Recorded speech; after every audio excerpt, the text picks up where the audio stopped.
Have you ever wondered how stock trading works, or perhaps you're curious about how to start? Well, you're in the right place. Stock trading is a fascinating world, a dynamic marketplace filled with opportunities and risks. It's the beating heart of the global economy, an arena where fortunes are made and lost every day. In essence, stock trading involves buying and selling shares of publicly traded companies. When you buy a share, you're buying a small piece of a company, becoming part owner.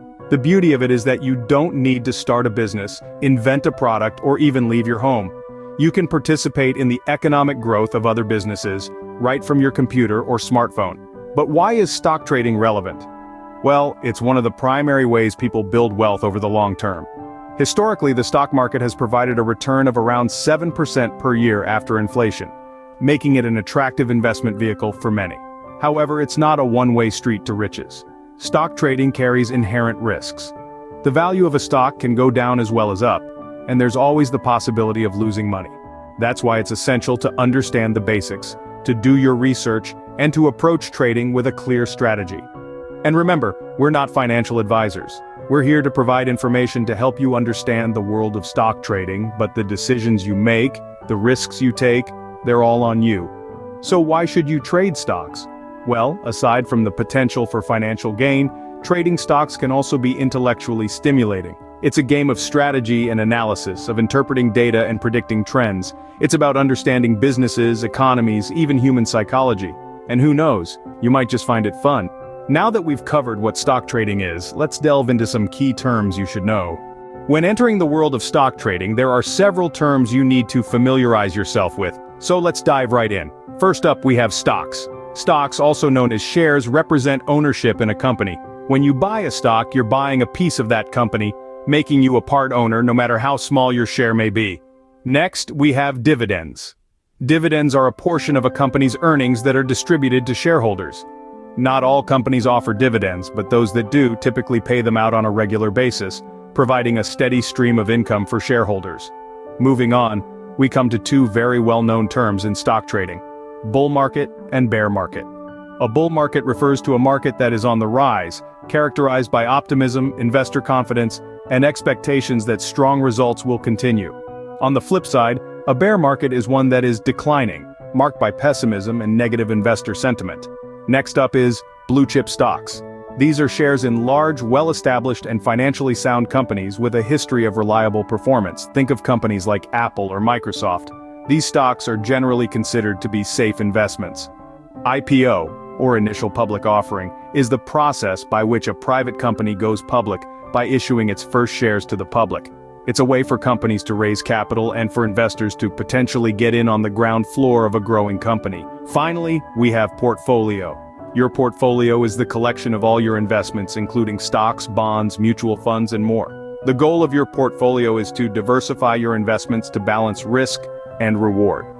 Understanding these terms is the first step in becoming a savvy stock trader. But how do you actually buy and sell stocks? Buying stocks may seem complex, but it's actually a straightforward process once you know the steps. Let's dive in.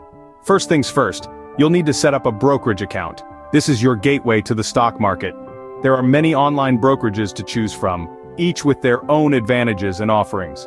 Some cater to beginners with easy-to-use platforms and educational resources, while others may offer more advanced trading tools for seasoned investors. Do your homework and select the one that best fits your needs. Once you have your account set up, the next step is to choose the stocks you want to buy. This is where your research comes into play. Look at a company's financials, trends in their industry, and their standing against competitors. To make informed decisions, you can use resources like financial news websites, earnings reports, and even social media trends. Ready to buy? Now, it's time to place an order.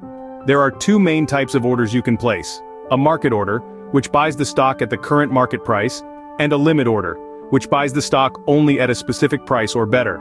Choose the order type that best aligns with your investment strategy.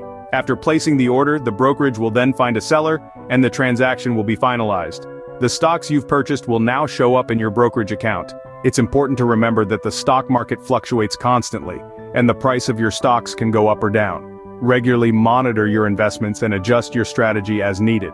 Remember, investing in the stock market involves risks, and it's important to only invest money you can afford to lose. We are not financial advisors, and this guide is to help you understand the process.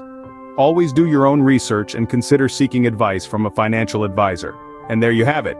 You've just bought your first stock. But what about when you want to sell? Just like buying, selling stocks is a simple process once you know how it's done. Now let's dive into the process of selling stocks. First things first, you need to decide when to sell. This decision should be based on your investment strategy and financial goals. Are you a long-term investor, waiting for your stocks to appreciate over years, maybe even decades? Or are you a day trader looking to make quick profits from short-term price fluctuations? Your strategy will determine when you should sell. Once you've decided to sell, the next step is to place a sell order. This is done through your brokerage account, where you'll find your portfolio of stocks. You'll need to specify the stock you want to sell, the number of shares, and the type of order.